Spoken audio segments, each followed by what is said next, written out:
Ces The Book pour une nouvelle vidéo, je sais qu'elles sont de plus en plus rares.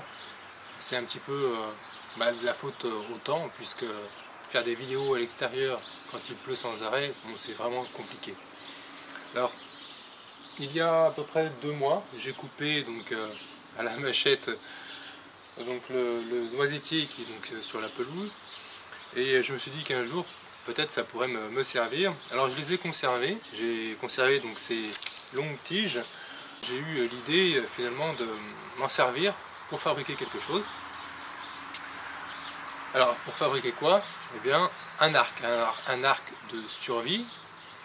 Je ne vais absolument pas chercher à me procurer un bois d'if que j'aurais fait sécher pendant 2 ans.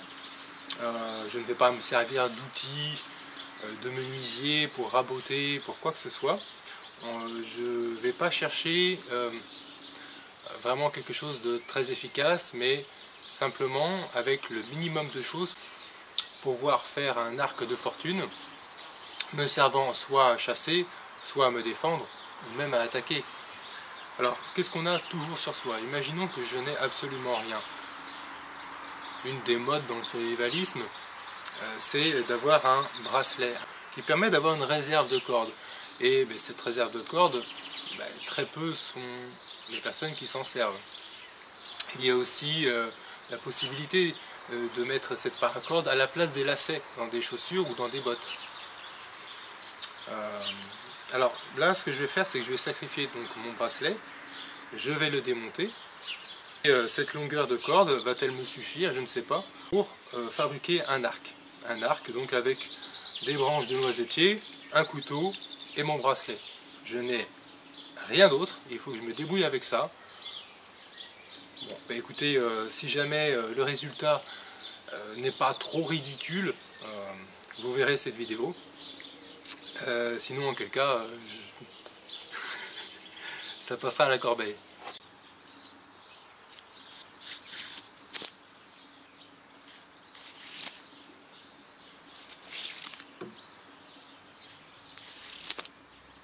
On a là exactement 3,70 m de paracorde. Alors que l'on peut utiliser tel quel avec sa gaine, ou bien on peut sortir les brins, puisqu'il y a 7 brins à l'intérieur, qui sont donc d'un plus petit diamètre, pour faire donc des nœuds plus fins. Ça peut servir à faire des pièges, à se recoudre, et pourquoi pas faire du fil tressé pour la corde de l'arc, puisqu'évidemment je ne vais pas me servir de cette corde telle quelle pour tirer une flèche, c'est pas possible. Ça va restituer aucune force. Voilà. Donc je vais plutôt m'en servir pour attacher les branches de noisetier entre elles, pour leur donner une rigidité, puisque il faut toujours que le bois sèche pour que l'humidité interne puisse sortir, ce qui permet de faire en sorte qu'il soit moins cassant et pas trop souple, qu'il soit à la fois rigide et résistant. Quand on n'a pas le temps, quand il faut parer à l'urgence, puisque là c'est bien le cas qui nous concerne, on ne cherche pas à faire bien, on cherche à faire vite et avec ce qu'on a. Au lieu de faire un arc avec une seule branche, je vais me servir de plusieurs petites branches d'un diamètre plutôt régulier ou équivalent. Donc resserrer entre eux, et bon, on va voir ce que ça donne.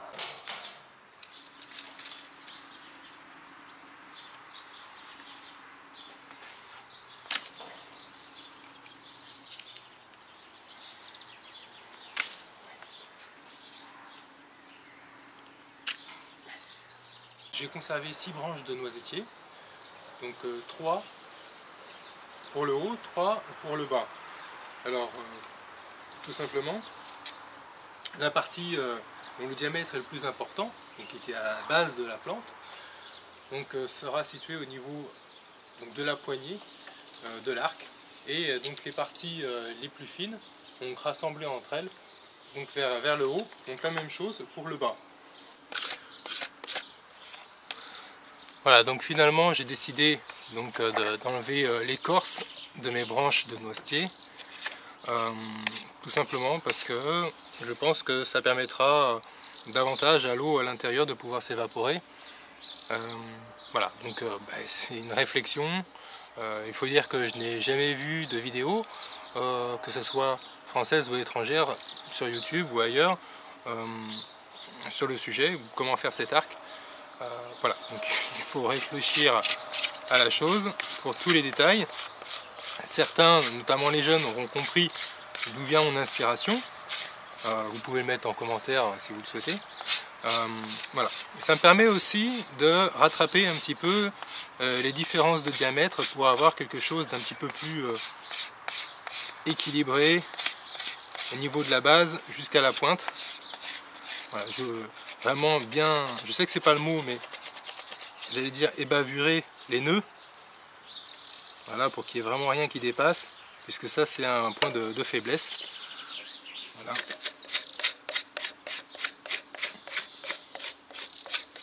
Voilà. C'est pas dans un souci d'esthétique, hein. C'est simplement pour lui permettre d'être plus solide. Puisque s'il casse, j'aurais vraiment perdu mon temps.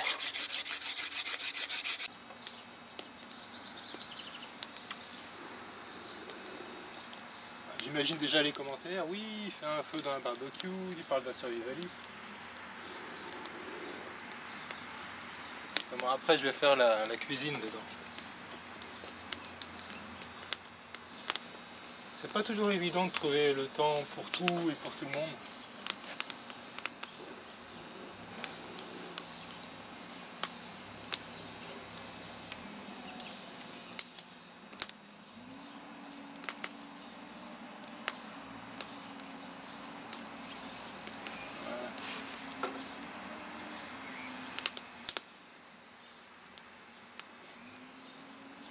C'est très efficace, ça va assez vite finalement. On peut faire la même chose pour les flèches. Seulement ça fera certainement l'objet d'une autre vidéo, parce que sinon ça serait beaucoup trop long.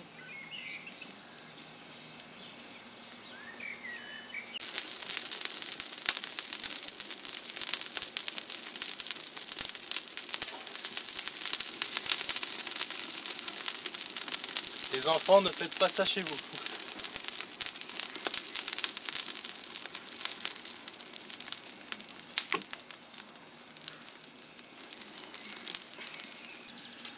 Pour faire un arc, même si on est pressé, il faut quand même un minimum de patience et de temps.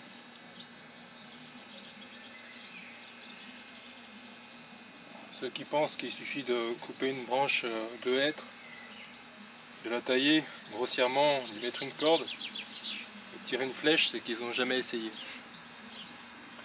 C'est très simple, ça casse. Donc, ici, vous ne tendez pas l'arc jusqu'à la rupture. Votre flèche, elle aura tellement de force qu'elle n'ira pas plus loin que 2-3 mètres de distance. C'est pas le but. Donc là, on a quelque chose qui est pas trop mal. Bien adressé.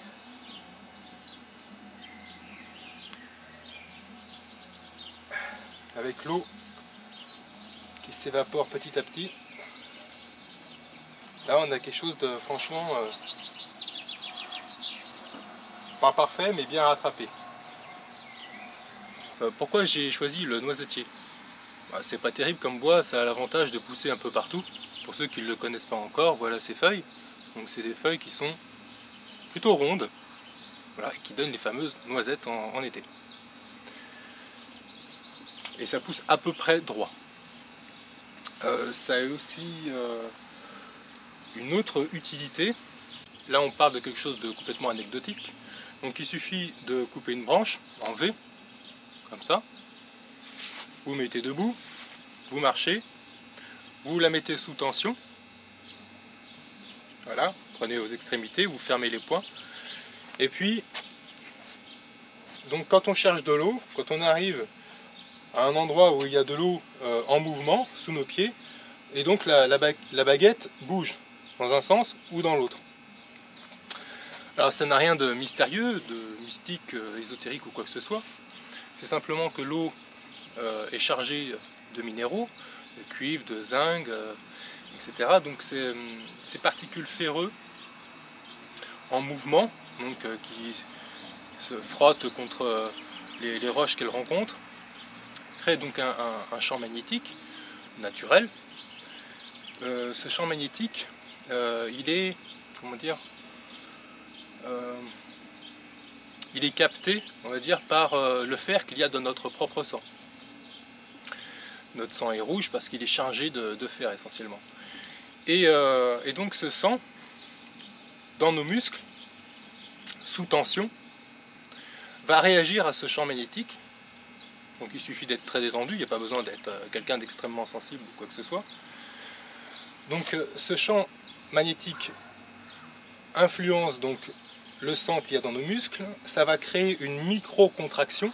Cette micro-contraction, non visible à l'œil nu, eh bien, va être amplifiée par cette baguette. Voilà, donc c'est simplement un amplificateur de quelque chose qui n'est pas visible à l'œil nu.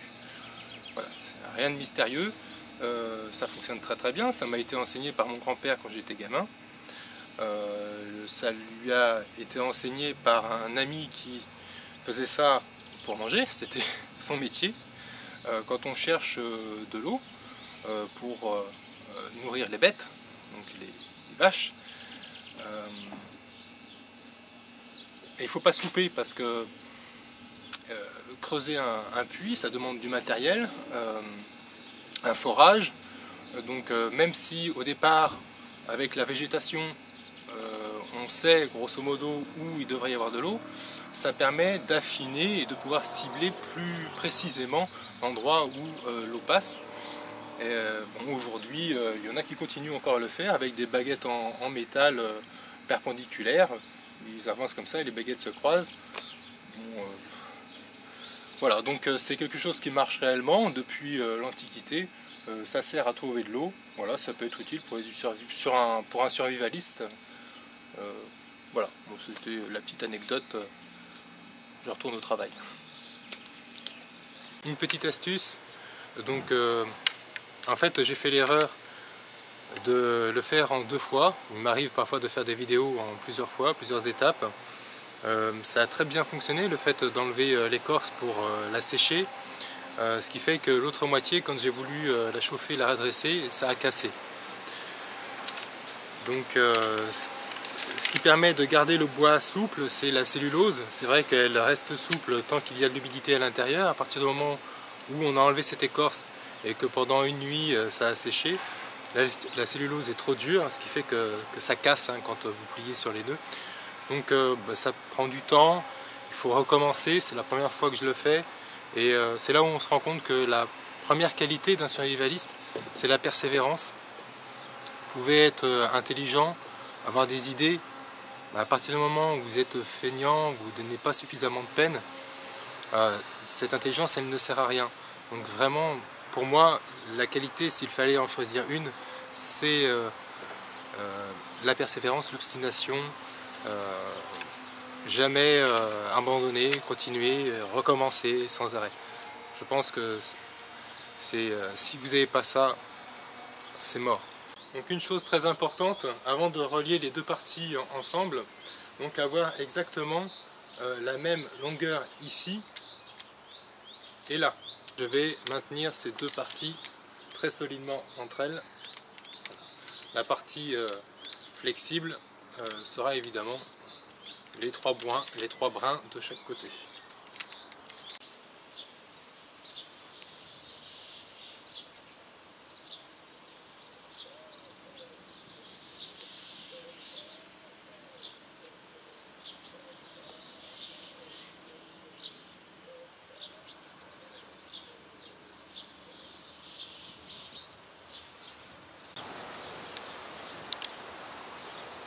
Donc voilà à quoi ressemble cet arc. On va le tester maintenant.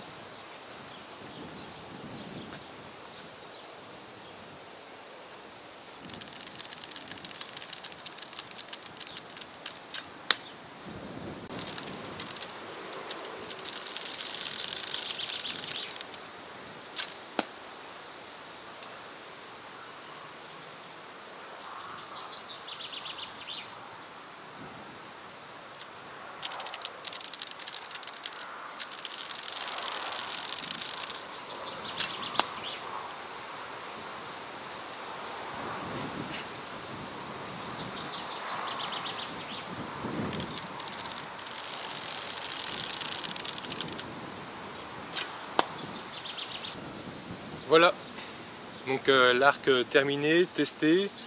Donc au niveau de la hauteur, il fait largement plus de 68 pouces. Au niveau de la puissance, je dirais a priori à vue de nez une vingtaine de livres. Bon,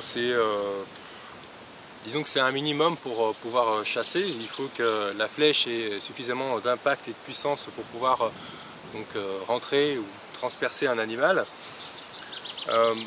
Bon, bah écoutez, au niveau de la précision, par contre, comme à chaque fois qu'on change d'arc, il faut s'adapter. Donc j'ai quelques efforts à faire pour mettre les 3 flèches dans la cible à une vingtaine de mètres.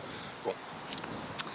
Si ça vous intéresse, j'aimerais beaucoup que des personnes fabriquent un arc tel que celui-ci, d'une autre manière, ou bien pourquoi pas des flèches avec pointe en silex ou je ne sais quoi. Apporter des idées personnelles pour trouver l'arc le plus facile à faire, le plus rapide avec le moins de moyens ou d'outils possibles, imaginables.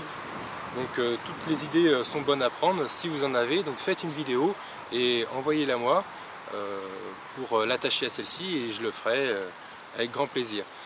Merci à vous d'avoir regardé cette vidéo et à bientôt pour une prochaine.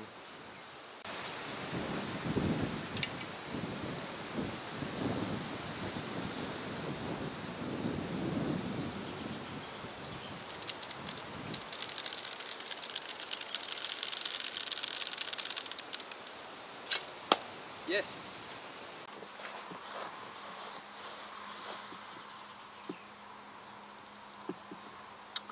Bon, ça progresse. Maintenant il faut que je mette les 2 autres dans le noir.